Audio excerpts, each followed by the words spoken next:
რო ვიძახი ხომე რომ ოპოზიციას ლაპარაკი აკრძალული აქვს და დიალოგში არ შედიან თქო სპეციალურად და პრინციპულად თქო ამის დამამტკიცებელი ეთერი იყო გუშინ საზოგადოებრივ მაუწყებელზე სადაც ნიკანორ მელიაიჯდა და გირჩი 36 და დებატები უნდა შემდგარიყო წესით იდეაში მაგიტო იჯდნენ იქ მაგრამ რა თქმა უნდა როგორც ყოველთვის გაურბიან აი ეს ოპოზიცია და ნაცები დიალოგში და შესვლას და თემების საგნობრივ განხილვას აი ეგრე გაექცა გუშინ ნიკანორ მელია დებატებს და იჯდა და რაღაც სისულელებს ლაპარაკობდა და თავიდან ბოლომდე გაიბანძა თავი გუშინ რაც ნიკანორ მელიამ თავის თავს დამართა თვითონ მაგას ვერ დამართებდა ვერავინ უბრალოდ შეხედეთ და თუ არ დაიზაროთ გადავლეთ თვალი მაგეთებს გუშინ რაც საზოგადოებრივ მაუწყებელზე იმენა ცირკად გადააქცია ნიკანორ მელიამ და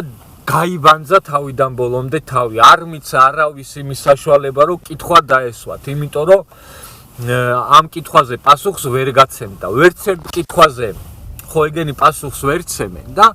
რო ვიძახი რომ სულ თავდასხმის და ჩხუბის რეჟიმში არიან გადასულებით ხო რომ ოღონდ არ ალაპარაკო ეგ ადამიანები და ოღონდ ეგ ადამიანები დიალოგში არ შეიყვანო ყველაფერს იკადრებენ და